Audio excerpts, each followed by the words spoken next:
C'est l'heure des informations sur la télévision de la famille. Mesdames et messieurs, bonsoir et bienvenue au sommaire de ce journal. Le lancement de la plateforme numérique Faso Arzeka par le Premier ministre Rim Talba Jean-Emmanuel Ouedraogo. Bonsoir, mesdames et messieurs. Encore une fois, bienvenue. Tout d'abord, le président du Faso, le capitaine Ibrahim Traoré, a reçu en audience ce matin même l'envoyé spécial du président de la République du Libéria. La ministre des Affaires étrangères est ainsi venue transmettre les salutations du président libérien à son frère burkinabé.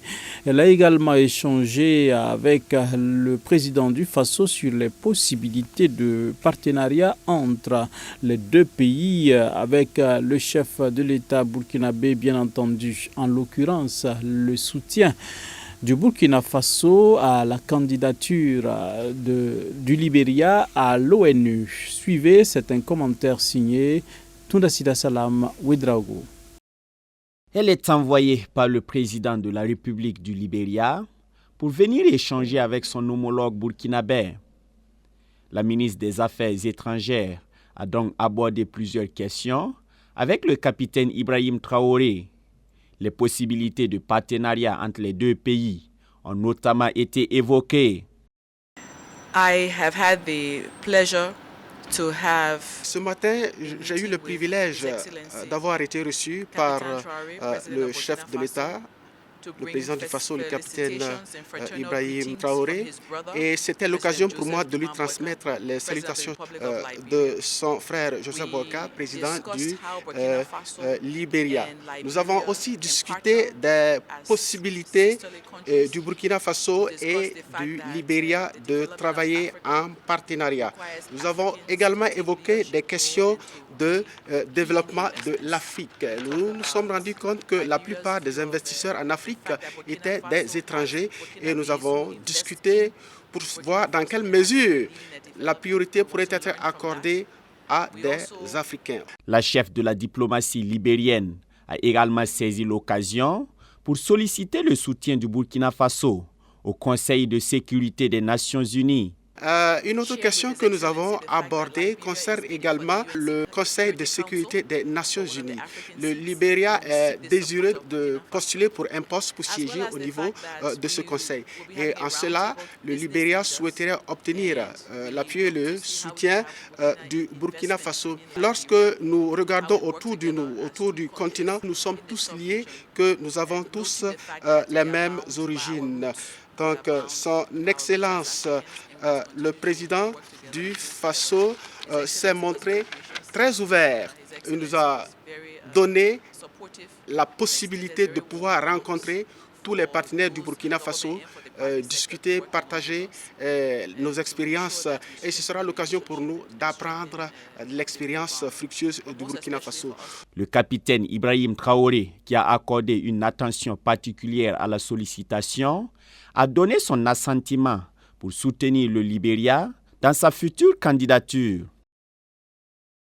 Nous l'annoncions en titre, le Premier ministre Rim Talba Jean-Emmanuel Ouedraogo a procédé hier au lancement d'une plateforme nationale de paiement numérique appelée Faso Arzeka. C'est un instrument technologique de belle facture qui vise à faciliter les opérations au sein de l'administration publique. L'outil a été loué pour la multiplicité de ses avantages. Tundasida Salam Ouedraogo pour le commentaire. C'est une nouvelle trouvaille pour fluidifier les paiements numériques. La plateforme Faso Arzeka, lancée ce jeudi 30 janvier 2025, est le fruit de l'expertise nationale. Un outil technologique qui est symptomatique d'une souveraineté en marche, mettant en avant les ressources endogènes. Cette plateforme est le résultat d'un travail acharné et d'une mobilisation collective, témoignant de notre capacité à relever les défis avec des solutions endogènes conçues par et pour les Burkinabés.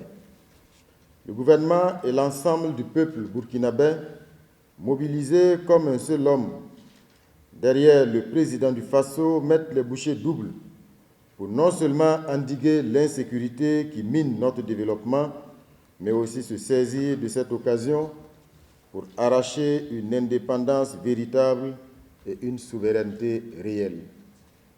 Le lancement de la plateforme Faso Arzeka reflète pleinement cette vision de souveraineté qui nous appelle à agir avec audace pour bâtir un Burkina Faso maître de ses ressources et de son avenir.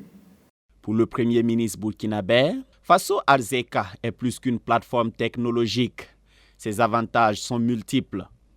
Plus qu'une plateforme technologique, Faso Arzeka représente un changement profond dans notre manière de concevoir le service public et de servir nos concitoyens. Par son processus de conception entièrement local, elle illustre notre capacité à trouver des solutions innovantes et adaptées à notre réalité. En intégrant les technologies innovantes, elle nous permet non seulement de sécuriser nos ressources, mais aussi de promouvoir la transparence, la simplicité et la proximité avec nos citoyens, consolidant ainsi les bases d'une économie résiliente et inclusive. Rimtalba Jean-Emmanuel Ouedraogo a ainsi invité les acteurs de l'administration financière à s'approprier cet instrument majeur. Le Burkina Faso nouveau que nous appelons de tous nos vœux et pour l'édification duquel chaque citoyen doit apporter sa pierre, commande de nous une révolution dans nos pratiques et usages. C'est pourquoi j'invite tous les acteurs de l'administration financière à adopter cette plateforme comme un outil de travail dans leur noble mission de mobilisation de nos ressources propres. Vous avez un rôle décisif à jouer dans la pérennité de cet outil et dans la construction d'un système financier national solide et moderne. Faso Arzeka est conçue pour vous et pour l'avenir de notre pays. Elle simplifie vos interactions avec l'administration et vous offre un service moderne, accessible et sécurisé. Je vous invite à vous en approprier afin de vous épargner les longues distances et les risques liés à vos transactions financières dans le cadre de l'acquittement de vos impôts, taxes et autres droits. Le chef du gouvernement a par ailleurs gagé de l'engagement des plus hautes autorités à accompagner la mise en œuvre de la plateforme pour plus d'efficacité. Retour ce soir sur la journée du Pied-Beau. Logé à l'hôpital Chifra, le programme Pied-Beau a déjà permis de soulager 1300 enfants. Maladie congénitale, le Pied-Beau se guérit totalement pour peu que la prise en charge soit précoce. Découvrons cette maladie avec l'équipe du docteur Faisal Oubda à l'hôpital Chifra. C'est un élément signé Delphine Banissi et Gédéon Tapsoba. Longtemps considéré comme une malédiction dans certaines traditions, surtout africaines, le Pied-Beau n'est en réalité qu'une malformation congénitale. Aujourd'hui, il est possible de le soigner et d'en guérir à 100%, selon Dr Faisal Oubda, manager de l'initiative. Au Burkina Faso, depuis 2017, avec le concours de l'hôpital Chifra et l'ONG Upwork, le programme Pied-Beau a pu redonner le sourire à 1300 enfants. Ce projet a pour but de détecter et traiter gratuitement tous les enfants qui naissent avec le Pied-Beau congénital au Burkina Faso. Alors il faut dire que nous avons commencé humblement avec des dizaines d'enfants, mais à ce jour nous avons pu détecter et traiter gratuitement plus de 1300 enfants. Et le traitement qui devrait coûter 250 000 francs est rendu gratuit grâce à Opox, mais aussi grâce aux nombreux partenaires qui sont là aujourd'hui, qui nous accompagnent. Aujourd'hui, nous célébrons la journée mondiale du Pied-Beau, qui est la date d'anniversaire du docteur Ignacio Ponseti, qui est celui qui a créé et performé cette technique-là, qui a 95% de résultats. Il faut dire qu'au Burkina, nous avons 8 centres de traitement du Pied-Beau gratuits dans 8 régions du Burkina. Et bien, cette célébration aura lieu dans chacun des centres. Témoignages et reconnaissance ne manquent pas de la part des bénéficiaires du programme. L'enfant, à sa naissance, je n'avais pas fait la remarque. C'est à l'âge de 1 an, quand il a commencé à marcher, que j'ai remarqué qu'il marchait sur la pointe de ses pieds. Les talons n'atteignaient pas le sol. J'étais un peu découragée Les alentours, tout le monde disait qu'avec le temps, il allait redéposer le pied. Mais à la longue, j'ai constaté que ce n'était pas le cas. Donc j'ai décidé d'emmener l'enfant voir un pédiatre en consultation.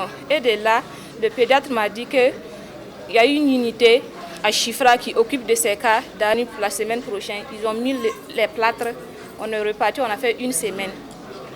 On est revenu pour le rendez-vous, ils ont enlevé et ils ont remis une autre plâtre. On est reparti, on est revenu pour le rendez-vous prochain. Ils avaient enlevé les plâtres et à ma grande surprise, l'enfant avait déjà déposé les pieds. Et le docteur m'a dit qu'ils n'allont plus faire la chirurgie. Et ils nous ont donné des chaussures que j'ai portées à l'enfant toute la journée. À la longue, on nous a fait porter ces chaussures la nuit uniquement au coucher. Et il y avait d'autres chaussures qu'on a confectionnées car l'enfant avait aussi les pieds plats, qu'on portait les journées et les athlètes les nuits. Et grâce au rendez-vous et au traitement aujourd'hui, l'enfant est guéri, il marche normalement, les pieds sont devenus droits. Vraiment, je dis merci à Dr Oubda et ses collaborateurs. C'est une œuvre sociale qui évolue sous la couverture du corps de Christ et le président de la Fédération des Églises et Missions évangéliques du Burkina Faso d'apprécier ce travail abattu par l'hôpital Chifra et ses partenaires afin d'égayer des familles, fût-elles évangéliques ou non. C'est vraiment un programme qui bénit toute la nation, tout le Burkina. Et comme vous voyez, ils prennent les enfants sans distinction. Pourvu que l'enfant soit pied beau, ils veulent le prendre le plus tôt possible. Parce que si on arrive à prendre l'enfant dès le plus bas âge, en ce moment-là, eh bien, le traitement est efficace. Et donc, nous invitons vraiment les parents qui ont des enfants dans cette situation de ne pas du tout hésiter. Comme ils le répètent, le traitement est totalement gratuit.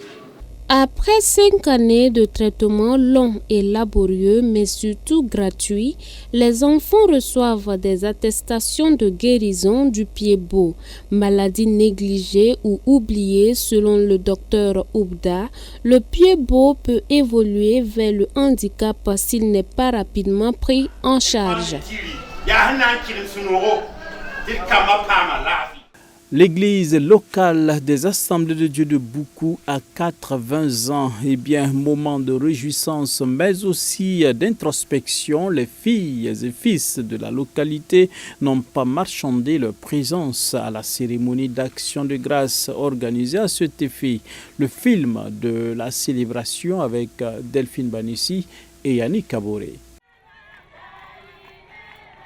C'est une multitude qui a accouru ce samedi 23 novembre 2024 dans la commune rurale de Siglé, plus précisément dans le village de Boukou, relevant de la région ecclésiastique de l'Allée pour la célébration du 80e anniversaire de l'église locale des Assemblées de Dieu. Moment de réjouissance mais aussi d'introspection, la part belle a été faite à l'action de grâce à Dieu et à la reconnaissance des pionniers de l'œuvre. L'installation a été difficile parce que la foi chrétienne évangélique en ce moment avait partout où l'église des Assemblées de Dieu, l'église évangélique s'installait, il y avait de l'opposition parce que certains, l'éthique, peut-être aussi la doctrine, allaient à l'encontre de certaines pratiques traditionnelles. Mais enfin, parce que le pasteur avait un don de guérison, il avait la puissance de Dieu pour chasser les démons, ça veut aussi, c'était vraiment un orateur que Dieu a utilisé. Donc ça fait que malgré les oppositions qu'il y a eu, l'église s'est installée. Aujourd'hui là, c'est la joie. C'est l'expression de reconnaissance envers le Seigneur qui a réalisé l'œuvre. Ce qui était dans l'invisible est visible maintenant par la main puissante du Seigneur. Donc vraiment, je rends grâce à Dieu. Pour l'occasion, c'est un nouveau temple de près de 1000 places entièrement équipée de matériel moderne qui a été érigée à la gloire de l'Éternel qui est resté fidèle à sa parole.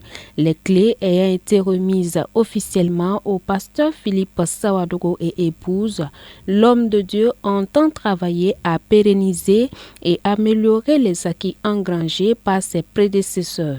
C'est accélérer la mission que le Seigneur nous donne. Ces joyaux fait vraiment bien, mais c'est les âmes qui vont réjouir le cœur de Dieu. Donc nous allons travailler à ce que des âmes soient sauvées, à ce que des miracles s'accomplissent dans cette église. Et nous voulons vraiment la présence de Dieu qui nous fera du bien dans cette église.